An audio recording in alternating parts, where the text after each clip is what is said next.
The Rise Today Inspirational Podcast is brought to you by two relentless health warriors, Dr. Erica Harris, an empowered mindset health expert who is the passionate founder of RiseToday.com, and Megan Hubner, an entrepreneurial marketing strategist and founder of meganhubner.com. These two inspirational forces have truly thrived through adversity and are here to empower you to do the same. Together, they serve to open up the conversation about hardship and to move you to greatness through your adversities. Learn more at risetoday.com/podcast. Now, let's get started. Let's rise today, right here, right now.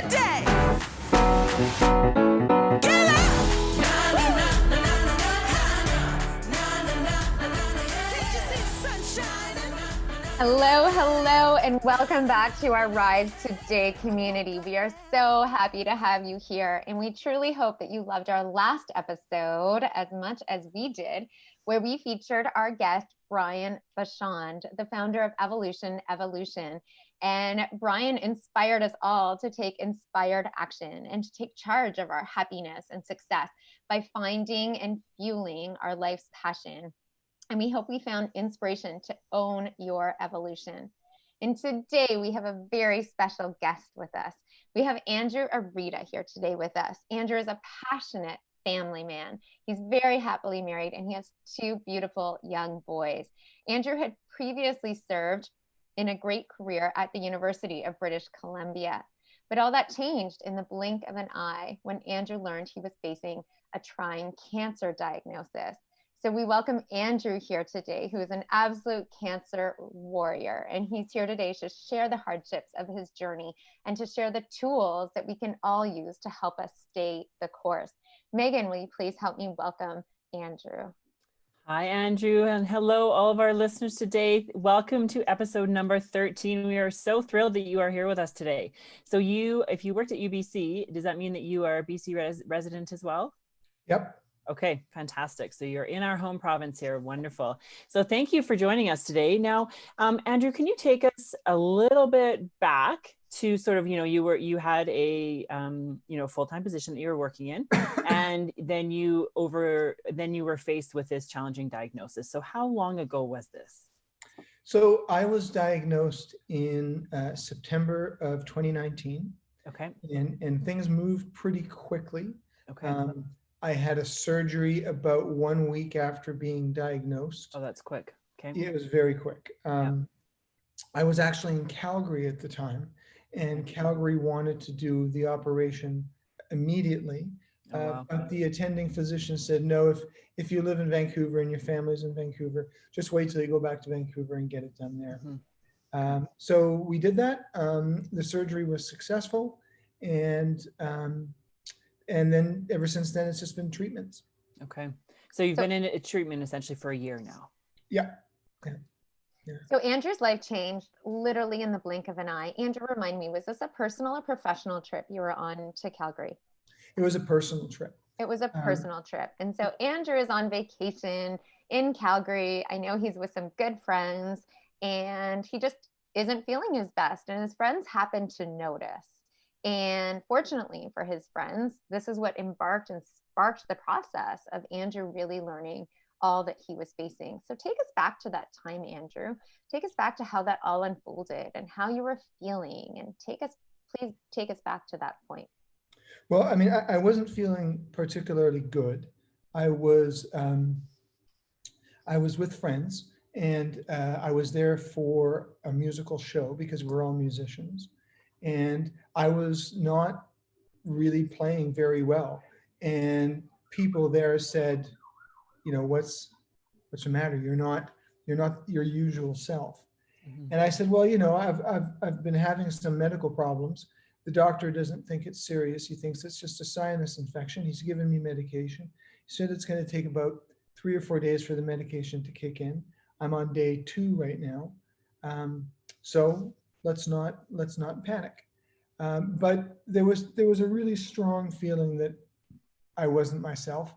And so one of the guys in the band called my wife, because he's a good friend, and he asked my wife, like, is everything okay with Andrew? And she said, no, if he's acting weird, just get him to a hospital. And so they did that. So they took me to the hospital, and within a few hours I'd had a CAT scan and the MRI, and the tumors had been confirmed, and I started on the journey. When you look back over your last summer, so all the months leading up to September, when you look back now, do you think, oh, wait a minute, that was maybe a bit of a warning sign, or maybe that was a bit of an indicator that something was a bit off? Yes. Yeah. When I look back on the summer of 2019, I think there were some signs that I was off, that I didn't pay close enough attention to. And I think that got me into a little bit of trouble. What were some of those signs, Andrew? I was becoming a bit sort of, not disengaged, but sort of, not caring. If I had a flight to catch and I was running late, it would be sort of, well, it'll be fine. And that's uncharacteristic for you. Very uncharacteristic of me. So yeah, I was sort of just disengaging a little bit, not taking things as seriously as I normally do. Lots of headaches, some insomnia as well, all of which was sort of adding up. So yeah, I mean, there were certainly signs. Andrew, tell us, when you heard those words, you have cancer, tell us what went through your mind, what went through your heart at that point when you're sitting away from home on vacation in Calgary with your friends, not even enveloped by your family. What went through your mind and your heart? Please take us back to that moment. Well, I mean, the first thought is they're wrong because it was told to me in such a matter-of-fact way. I was just surprised. And so there's a part of me that just thought they've got it wrong. Because if they were right, it would feel a lot more serious. And it didn't. It just felt like you've got tumors. And it just didn't sit well with me that it was sort of told in such a casual way. So yeah, that created a bit of a whirlwind. Having to tell people back in Vancouver over the phone while in Calgary was awkward. So that was a bit of a question mark in terms of, how do I communicate this information? But yeah, the world turned upside down. In a heartbeat. Tell us. So Andrew has a very special place in my heart. Andrew is one of my coaching clients, and through our coaching sessions, I have come to learn a lot about Andrew, and Andrew inspires me to live my best life every day. So Andrew, tell our listeners some tools that you use, because you've been facing this diagnosis for a year now. So tell our listeners some of the tools that you find helpful in helping you stay the course, and in helping you keep up your fight, and in helping you maximize and manage everything that you are going through. Well, I think one of the biggest things is focusing on the here and now. As you know, when we first started talking, I was very, very focused on the outcome and what's the outcome going to be of all this. And it's been useful to sort of pull back and think, well, I mean, I hope the outcome is good, but I really have to focus on what's good right now in my life and with my family. So that's sort of tool number one, is don't get too ahead of yourself. And then the other thing is just making sure you appreciate all that is around you. I have much stronger relationships with many of my friends because of the diagnosis. And, that's, on one hand, it's unfortunate that this has happened, but if it is going to happen, that's a pretty good outcome to have stronger relationships with people. Absolutely. If you could shed a little bit of light on, like, what is in your day-to-day operation, what are some things that you think, okay, you know what, I'm having trouble being in the moment right now. How can I get myself into this moment right now? What works for you? I think it's just a matter of being really conscious of the fact that you've got to, don't let yourself get dragged into living in the future state, and try and find something with the current state that really works for you. So yeah, there's a mix between the two for sure. I love that. I think awareness is absolutely huge. And I think just even being aware, saying, hey, wait a minute, I'm kind of going down this rabbit hole right now that is not a positive vibration. This is not good for my mindset and my family and things. So how can I be aware, stop, and then change what I'm doing? And I think that's so important. Yeah. Andrew and I talked a lot about awareness in the early phases of our conversations. And at first we were starting to tune in every 20 minutes even to a process of awareness, because the more we practice something, the more it then just becomes a habit, which flows out of us naturally. Yes. But unless we're practicing it diligently, that habit doesn't so much flow. And so through this practice of awareness, then we can be in tune. This is how I am feeling right now. It doesn't mean this is how I'm going to be feeling in an hour or in 10 days from now or in a year from now, but this is how I'm feeling right now. And it's a process of accepting that those emotions that come in tow, using those emotions as strength to fuel that course, but then also implementing these mindset shifts to then switch from that fear of the future to right here and right now, and finding those silver linings in that moment of today. And I think it's really important too to focus on the fact that you can't do it just one day. You have to do it 7 days of the week, right? It's like Erica was saying, making that new habit of changing the way you're thinking about things. It's continual work that you are checking in with yourself each and every day. All of these mindset shifts and tools that we adopt, much like practicing a soccer dribble or practicing a new piano performance, right? It's all practice, and it's habits that develop from that. And that's where our success really comes from, is from those daily habits. Yeah. So what kind of support network have you found? So you said you've deepened the family relationship, you've deepened your relationship with friends. What other type of external resources and things have you found that have been really helpful or supportive along the way? Because I know that some people struggle with good friends or the big family network and things. I think, there's been a few things. I mean, there's been a lot of accessing of resources at BC Cancer, and a clinic called Inspire Health that supports cancer patients in a variety of different ways, from services like acupuncture to doctor consultations, in all points in between. They've been very useful in creating additional supports. Other than that, it's really just been deepening relationships with people from my work, from the community here, friends, be they in Vancouver or in Calgary. It's just been a lot of deepened conversations. I think you touched on a couple of really good points there, like things to support you in the journey. Acupuncture, finding support groups in, obviously not everyone's in British Columbia, but wherever you are listening from in the world, there are support networks out there. Sometimes it just takes a little bit of digging or asking for help, putting your hand out so that you can actually have a little bit of support come in and things. And there's absolutely nothing wrong with that. That will get you so much further than if you don't ask for any of that help and that support and things.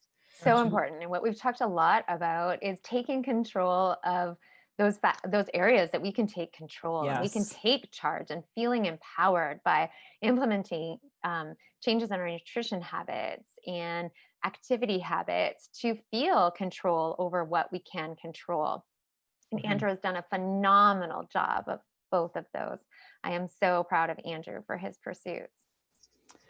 Andrew, what is your work life looking like right now? I'm not working right now. Okay. So you're taking... Yeah, my doctor has not cleared me to go back to work. Okay. This is a concern because I really would like to go back to work. Yeah. Although one has to realize that work isn't the same as what I left it with COVID-19 happening. Yeah. So I would like to know that there is a path back to my job. I don't know if there is, but that's the question. Open-ended at this point in time. And so we've talked a lot about shifting our life purpose, right, into this point, and how we're adapting that and learning new skills in this time. And so Andrew's learning a few piano performances to perform for his beautiful family, and doing other tools to keep an empowered mind in this time when he isn't working as well. Fantastic. Yeah. Now, Erica took us back to that diagnosis that you had in September of 2019. We have listeners from around the world. We have listeners from all different stages and journeys and backgrounds and things like that. If you could talk directly face to face with that person who has had a recent cancer diagnosis in the past 21 days or last month or so, what message could you give them today, talking directly to them? Well, I mean, I'd give them the same message that somebody gave me in the hospital when I first got diagnosed, which is, this is frightening, but it's not a death sentence. And you got to remember that it is scary, but this doesn't mean that you've just been condemned to die. And certainly that's the way it feels in the early stages. I have cancer. It's a malignant tumor. It's an aggressive tumor. I guess I'm going to die. No, you could live a very long time with a cancer of some sort. So my first message is that I don't think shouldn't be treated like a death sentence. Okay. And then the other thing is that, listen to the physicians, go to the hospital, do what they tell you, but remain an advocate for yourself. And there may be times that people will tell you to do things that you're not happy to do. And if you don't want to do them, you should, voice your opinion. Yeah.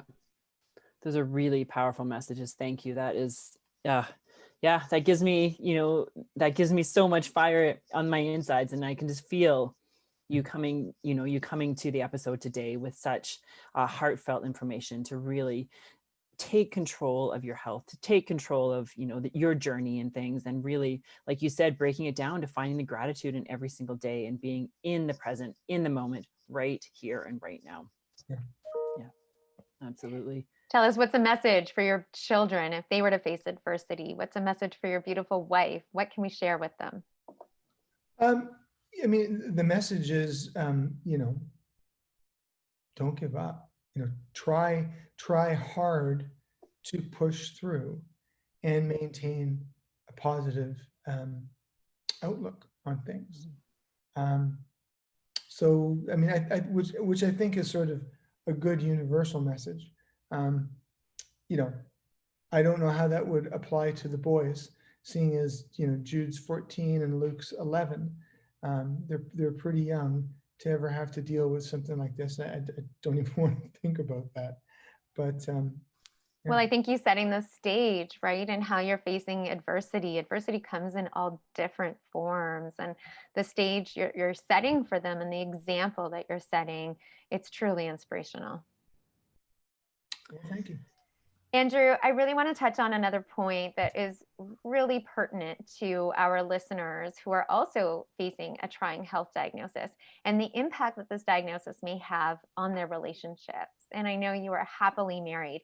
Can you please touch on some points and some tips as to how you're keeping that connection with Leanna during these times, and what are the hardships she has experienced on this path?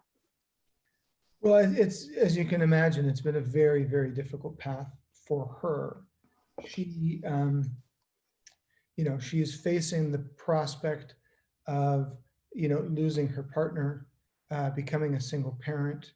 And all of that, I think, is very frightening for her. I don't know if I have great tips on how to manage that, other than to always be supportive and always be on the positive side of saying, you're doing a tremendous job holding the family together. And we would be really lost without her as a member of this family. I think that works. I think that boosts her up a little bit. It's sort of hard to tell because the adversity is so daunting. But, just try our best with reassurance and just go from there. And you connect, I know, every night, and you have conversations. Tell me about those conversations where you both open up about the hardships and how this keeps you well connected. Yeah, I mean, we make sure to spend some time every night in sort of a quiet space where we can talk about whatever, the day brought into your mind. So it's not, being ignored. So we talk about that every day, and I think you have to. I think it's got to come out. Otherwise, you get a bit of a buildup, and that I think that's dangerous. Absolutely. And it might not even be today or tomorrow or the next day and stuff, but you are just building this framework for your family, for your boys, for your wife, of how to continue to overcome adversity and how to live in the moment and be present. Look at Erica as an example. Here we are 8 years later, I'm hosting this podcast with her to aim and encourage others to really rise today and to really feel like they have the power to own each day and things. And, at one point we didn't think that was an option, but it is the opportunity to, like you said, do what Western medicine tells you, do what feels good for your body, focus on the positive mind and really get into that. And all those little tiny steps every day, that's what's raising your boys to be the strong men that they are going to be. Yeah. And to live out your legacy today and each and every day. Yeah. I think you're right. I hope you're right for them. So yeah, it's about knowing what works for you. Great. And just because in the beginning you tried a whole bunch of things, didn't mean they were all going to work for you.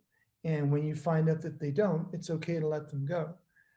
I wouldn't think of it like a burnout. I would just think, you're experimenting. Mm-hmm. And when you experiment, some stuff works and some stuff doesn't. And absolutely. Yeah, absolutely.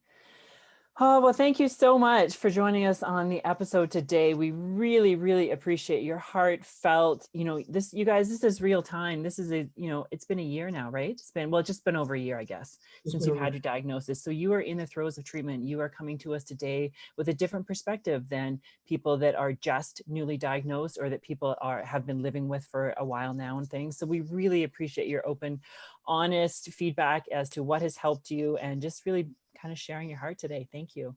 My pleasure. Andrew, you're an inspiration for so many. Thank you so much for being here with us today. Thank you for the invitation. It was fun to talk about. Well, fun may not be the right word, but I appreciated the opportunity to talk about these things. It's an honor to have you here with us. Thank you. And thank you guys for tuning in to episode number 13. We hope you've, found a lot of inspiration from within with Andrew's story. We hope that you are able to share this message with others that you think are either going through this or have been newly diagnosed. The power that we have from community is something that we forget about when we don't have it. So if you are in a place where you're feeling alone, you're feeling non-connected, you're feeling unsupported and things, reach out to Erica on the risetoday.com inspirational podcast or on her website, risetoday.com. You will find that there is a lot of support out there for you. We just have to start looking for it. And we just need to be open to looking for that support that you really need, because I tell you, you can get through it. Andrew's here to tell you that you can get through it. I love your message, Andrew, of saying, it's not a death sentence. Let's take a look at how we can overcome this. Thank you. And to open up the power of vulnerability and use that as our fuel to keep pushing us further. Use that pain, use that hurt, and use that angst and transfer that to our power to stay the course and to push the barriers. Wherever you're tuning in from in the world, whether it is morning, afternoon, or evening, thank you for joining us. Hope you have a wonderful day. All the best, everyone. Rise today. It's gonna be a good day. Thanks so much for joining us today. Take this inspiration forward. Learn more at risetoday.com/podcast. And please do help us in our mission to spread hope, inspiration, and positivity by encouraging those in your circle to join us and to tune in for our next show of inspiration coming soon. Please contact us if you have a powerful story to share with us to inspire the world. Until next time, get out there and rise today.